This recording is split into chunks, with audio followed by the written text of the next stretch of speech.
पहले मैं आपको बताना चाहूंगी कि ये क्रिप्टो की दुनिया है और यहाँ कुछ भी हो सकता है। यानी कि ये वोलेटाइल है, तो कभी राइज होंगे इसके प्राइस और कभी फॉल होंगे, कभी आपको प्रॉफिट होगा तो कभी होगा लॉस। तो इसलिए किसी भी चीज में इन्वेस्ट करने से पहले आप उसके ऊपर प्रॉपर रिसर्च जरूर करिए। नमस्कार, स्वागत है आपका एक बार फिर से हमारे चैनल पे। तो हमेशा की तरह आज भी मैं आपके लिए लेके आई हूँ धमाकेदार खबरें। तो चलिए पहले नजर डालते हैं आज की हेडलाइंस पर। क्या टेरा कम्युनिटी हुई है डिवाइड डू कॉइन के ऑथोरिटेरियन हार्ड फोर्क प्रपोजल पर? क्या क्रिप्टो क्रैश का बिग विनर बना यूएसडीसी स्टेबल कॉइन? क्या रिपल ने ओडीआई बेस्ड इंटरनेशनल पेमेंट्स को एक्सपैंड करने के लिए लिथुआनिया के फिनकी को किया टैप? ये सारी न्यूज जानने के लिए बने रहिए हमारे साथ वीडियो के एंड तक। तो चलिए शुरू करते हैं आज की पहली खबर से। जैसा कि मैंने आपको कल भी बताया था कि जो डू कॉइन है, जो टेरा लैब का को फाउंडर है, उसने हार्ड फोर्क का जो प्रपोजल दिया था ताकि इकोसिस्टम को बचाया जा सके, इकोसिस्टम को सेव किया जा सके। बहुत सारे लोग हैं जो हार्ड फोर्क के अगेंस्ट हैं, वहीं टेरा के जो वैलिडेटर्स हैं वो इसके फेवर में भी दिखाई दिए हैं। हालांकि बीते दिनों में एक टेरा लूना क्रैश जो था जिसने पूरी मार्केट को हिला के रख दिया, उसके जो यूएसटी एंड लूना को फाउंडर हैं डू कॉइन, वो स्ट्रगल कर रहे हैं इन इश्यूज को रिजॉल्व करने के लिए, इन करेंसीज को रिजॉल्व करने के लिए। लास्ट वीक जो टेरा कम्युनिटी है उसने वेट ऑन किया, उसने इस चीज पर जोर दिया है कि जो कॉइन का जो हार्ड फोर्क का प्रपोजल है उसको सपोर्ट किया जाए। हालांकि जो रिस्पॉन्सेज और रिव्यूज थे वो मिक्सड अप थे, यानी कि कुछ लोगों ने नेगेटिव रिस्पॉन्स दिए, वही कुछ लोगों ने पॉजिटिव रिस्पॉन्स दिए। तो जो ये प्रपोजल है टेरा हार्ड फोर्क का, मतलब कि इसके ऊपर जो डू कॉइन काम कर रहा है वो अब ओरिजिनल चेन को स्प्लिट अप करेगा एक न्यू चेन से, जो कि ऑपरेट होगा न्यू रूल्स के साथ। According to Terra builder alliance, कुछ टेरा के जो वीसीज हैं, वैलिडेटर्स हैं और कुछ जो दूसरे लोग हैं वो हेल्प कर रहे हैं इस प्रपोजल को क्रिएट करने में, इस प्रपोजल को सपोर्ट करने में।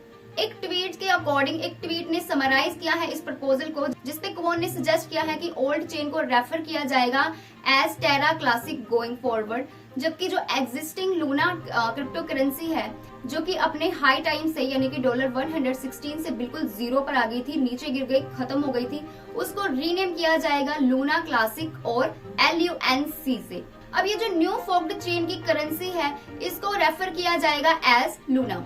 नोटेबली कॉइन ने मंडे को ये लिखा है कि जो न्यू चेन है वो यूएसटी उस पे यूएसटी जो है वो नहीं होगी। सो जो 89% लोग थे जो स्टेक्ड लूना के साथ थे, उन्होंने इस फेवर में वोट किया है, इस प्रपोजल के लिए वोट किया है। हालांकि जो वोट है वो एक वीक तक खुली रहेगी और इस वोट को पास आउट होने के लिए 40% का कोरम चाहिए होगा, जिसमें से कि जो 22 टेरा वैलिडेटर्स हैं उन्होंने इस प्रपोजल के फेवर में वोट किया है। जबकि दूसरी साइड देखा जाए तो DSRV labs and solid state ने इसके अगेंस्ट वोट किया है, यानी कि 9 वोट से इसको रेफर किया है। बट जो क्रिप्टो कम्युनिटी है वो बिल्कुल इसके ऑपोजिट दिखाई दे रही है। इस फोरम पोल के नियरली 7000 वोट्स जो थी वो बनाई गई थी, जिसमें से कि 92% जो वोट्स हैं वो इस प्रपोजल के, इस हार्ड फोर्क प्रपोजल के अगेंस्ट आई हैं, जिसमें से कई लोगों ने डिमांड किया है नो फोक लिखकर कमेंट सेक्शन पे। अब इसकी जगह पे कुछ लोग ऐसे भी हैं जिन्होंने इस हार्ड फोक की जगह पे बर्न मैकेनिज्म के ऊपर इच्छा जताई है, अपनी वॉइस रेज की है। पर ये सिर्फ टेरा कम्युनिटी नहीं है जो कि दिखाई दे रही है हार्ड फोक के अगेंस्ट। इसके साथ ही बाइनांस के जो CEO है चैंगपेंग जाओ यानी कि ZZ, जो कि अर्ली इन्वेस्टर रह चुके हैं कॉइन के प्रोजेक्ट का, उन्होंने भी पहले इस बात पर आर्ग्यू किया था और ट्वीट किया था कि जो फोकिंग है वो इस बात का सोल्यूशन नहीं है, वो एक न्यू फोक जो है वो इसकी वैल्यू को क्रिएट नहीं कर सकता। इसके साथ ही जो मीम कॉइन डॉज कॉइन की क्रिएटर है बिली मार्कस, उन्होंने भी CZ की बात से एग्री किया है, CZ के पर्सपेक्टिव से एग्री किया है। और इसके साथ ही जो बिली मार्कस है उन्होंने कहा है कि जो क्रिप्टो मार्केट में होने वाली ये सबसे डम्बेस्ट थिंग है, और उन्होंने टेरा को एक डम्बेस्ट फेल्ड प्रोटोकॉल से भी रेफर किया है। इसके अलावा हालांकि अगर टेरा का जो ये हार्ड फोर्क प्रपोजल ये पास हो जाता है वोटिंग में, तो जो ये न्यू नेटवर्क है इसको लॉन्च किया जा सकता है मई 27 को। अब बढ़ते हैं आज की दूसरी खबर की तरफ। हर मार्केट में एक बियरिश थिंग इंक्लूड होती है, लॉस इंक्लूड होते हैं, रिस्क इंक्लूड होते हैं, जिसमें कुछ विनर्स होते हैं और कुछ लूजर्स होते हैं। जब टेरा एंड उसका जो UST स्टेबल कॉइन है वो कोलैप्स हुआ last week crypto market worldwide में, तो जो चीजें थी वो काफी शेकी लग रही थी क्रिप्टो की दुनिया में जनरली भी और स्टेबल कॉइन्स में भी इन पर्टिकुलर। बट इस क्रैश ने प्रोड्यूस किया है एक विनर को in terms of market cap, और वो है USDC स्टेबल कॉइन। अब आप पूछेंगे कैसे, तो जो UST है वो बिल्कुल जीरो पर आ गया था एंड यूएसडीटी यानी कि जो टीथर है वो उस टाइम प्रोड्यूस कर रहा था रिडेम्पशंस बिलियंस में, और यूएसडीसी जो है वो मार्केट में बिल्कुल ऊपर जा रहा था, मार्केट कैप में अपनी एक वैल्यू को बना रहा था। अब जब स्टार्टिंग में ये क्रैश हुआ मई 8 को, तो यूएसडी कॉइन की जो मार्केट कैपिटलाइजेशन थी वो $48 बिलियन एंड $49 बिलियन के बिटवीन थी। और एक इम्परसेप्शन डिप के बाद, इस गिरावट के बाद ये जो अपवर्ड गई है, मई 11 को ये अपवर्ड जाना इसने स्टार्ट किया है और अभी इस वक्त ये बैठी है $52.26 बिलियन पर, जो कि इसका जो ऑल टाइम हाई है $53.6 बिलियन उसके बिल्कुल क्लोजली है। यानी कि आप देख सकते हैं कितना इसने रिकवर किया है। वही अगर यूएसडीसी की मैं बात करूं तो इसने इमर्ज किया है एक क्राइसिस को इतना स्ट्रगल करने के बाद, जो कि एक 4th लार्जेस्ट क्रिप्टो करेंसी है मार्केट कैप में। इसने क्या किया, अभी इसने जो टॉप डिसेंट्रलाइज्ड स्टेबल कॉइन थे उनमें एक गैप को क्लोज किया है। टीथर ने लॉस्ट किए हैं $7 बिलियन मार्केट कैप में, जो कि उसका हाई जो रेट है $83 बिलियन, उससे काफी उसका डिफरेंस आप देख सकते हो। अब ये जो ट्रबल हुआ था लास्ट वीक, ये एक सेंट्रलाइज स्टेबल कॉइन यूएसडीटी या यूएसडीसी की वजह से नहीं हुआ, बल्कि ये हुआ है एल्गोरिथमिक स्टेबल कॉइन यूएसटी की वजह से, जहाँ पे सेंट्रलाइज स्टेबल कॉइन्स जो है वो प्रॉमिस करते हैं एक एसेट का, जो कि हमेशा उसकी वैल्यू को मेंटेन रखते हैं 1:1 की वैल्यू में, राइट, यानी कि ऑन फियाट करेंसीज।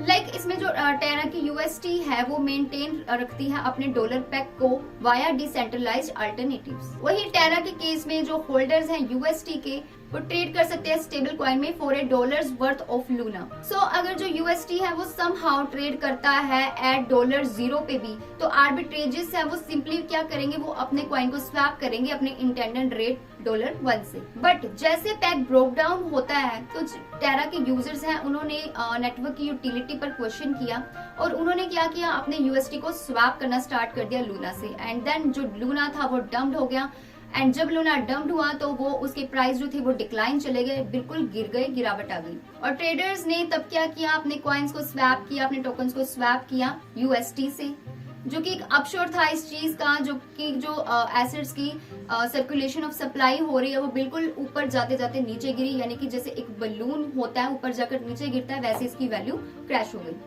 पाओलो आर्डोनियो जो कि टीथर का सीटीओ है, उसका कहना है, उसने ट्विटर स्पेस इवेंट में लास्ट वीक कहा है कि कंपनी के जो कमर्शियल पेपर हैं उसके जो रिजर्व्स हैं उसको हाफ किया जाएगा, उसको कट किया जाएगा और रीडिस्ट्रीब्यूट किया जाएगा यूएस ट्रेजरीज में। और साथ ही उसने ये भी प्रॉमिस किया है कि वो एटलीस्ट कमिंग वीक्स में इस चीज को वो जल्द ही रिकवर भी करेंगे। अब फाइनली बढ़ते हैं आज की आखिरी खबर की तरफ। तो रिपल ने अनाउंस किया है अपनी पार्टनरशिप को लिथुआनिया के फिनकी के साथ, जिससे कि वो प्रोवाइड करेंगे रिटेल रेमिटेंसेस को एंड B2B पेमेंट्स को रिपल नेट के ऑन डिमांड लिक्विडिटी पर, यानी कि ODL पर। अब इससे क्या होगा, फिनकी के जो कस्टमर्स हैं वो सीमलेस पेमेंट्स कर पाएंगे यूरोप एंड मैक्सिको के बिटवीन। रिपल फिनकी की जो ये पार्टनरशिप हुई है, ये एक online cross border money transfer provider बनेगी, जबकि जो रिपल नेट का जो ODL है वो प्रोवाइड करेगा क्रिप्टो इनेबल्ड इंटरनेशनल पेमेंट को। अब ODL है जो वो उसने टैप किया है इनटू ग्लोबल क्रिप्टो लिक्विडिटी, जिससे कि ये कस्टमर को एक ग्रेट सोल्यूशन देंगे क्रॉस बॉर्डर पेमेंट के लिए। अब जैसे कि जो रिपल है वो मार्केट लीडर है crypto powered cross border payments का, और ब्लॉकचेन फोकस्ड कंपनी के लिए जो फिनकी है वो फर्स्ट कस्टमर है इन लिथुआनिया में, और ये जो है ये बहुत ही बड़ी अपॉर्चुनिटी लेके आ रही है ताकि मार्केट को एक्सप्लोर किया जा सके। और लिथुआनिया जो है इस टाइम लग रहा है कि ये one of the most crypto friendly nations है यूरोप का, एंड ऑल्सो फर्स्ट है इसके साथ ही reason to come up with its CBDC। अब इन 2 फिनटेक कंपनीज का एक साथ में आने का मतलब है कि अब जो ट्रांजेक्शन होगी वो बहुत इजीली हो पाएंगी, कंज्यूमर्स के लिए बहुत ही इजी हो जाएगा बिजनेसेस करना एंड रियल टाइम पेमेंट करना, जिसमें कि remittances and fund transfers include होंगे इंटरनेशनली, जिसको कि वो फास्टर भी कर पाएंगे, रिलायबली भी कर पाएंगे और लोअर कॉस्ट पे भी कर पाएंगे, जो कि आई थिंक अपने आप में काफी बड़ा एडवांटेज है और हर क्रिप्टो यूजर ये चाहता है। ODL लेवरेज जो है रिपल की नेटिव कॉइन XRP का, वो इस पेमेंट को सेट करेगा लोकल करेंसीज में in real time bye tapping into crypto liquidity. इससे क्या होगा, जो फाइनेंशियल इंस्टीट्यूशंस को नीड है प्री फंड की उनके ओवरसीज अकाउंट में, ये वो भी उस पेमेंट सर्विसेज को भी ये प्रोवाइड करेगा। मतलब अगर मैं दूसरे शब्दों में कहूँ तो ये अलाउ करेगा उनको कि वो अपने बिजनेस को एक्सपैंड कर सकते हैं विदाउट डिप्लॉइंग देयर कैपिटल। तो अगर इतनी सारी फैसिलिटीज क्रिप्टो में मिल रही हैं, अगर ये फॉरेन कंट्रीज में ऐसी फैसिलिटीज लेके आया है, ऐसे बेनिफिट्स दे रहा है, तो हो सकता है इंडिया में भी जल्द ही क्रिप्टो को लेके ऐसी चीजें सामने आए, ऐसी चीजें होंगी जिनका हम भरपूर फायदा उठा पाएंगे। तो डोंट वरी, अगर आपको लगता है कि टेरा लूना क्रैश होने के बाद क्रिप्टो मार्केट गिर गई है और ये वापस उठ नहीं सकती, तो ऐसा सोचना बिल्कुल गलत है, क्योंकि ये वोलेटाइल है। अगर आज ये नीचे गई है तो कल ये डेफिनेटली ऊपर भी जाएगी। तो अपनी इन्वेस्टमेंट आप जारी रखिए, लेकिन विद प्रॉपर रिसर्च। तो ये थी आज की क्रिप्टो न्यूज। आई होप आपको वीडियो इन्फॉर्मेटिव लगी होगी। ऐसे ही मोर अपडेट्स मैं डेली आपके लिए लेके आती हूँ। उसके लिए please subscribe our channel and stay tuned with क्विंस टी।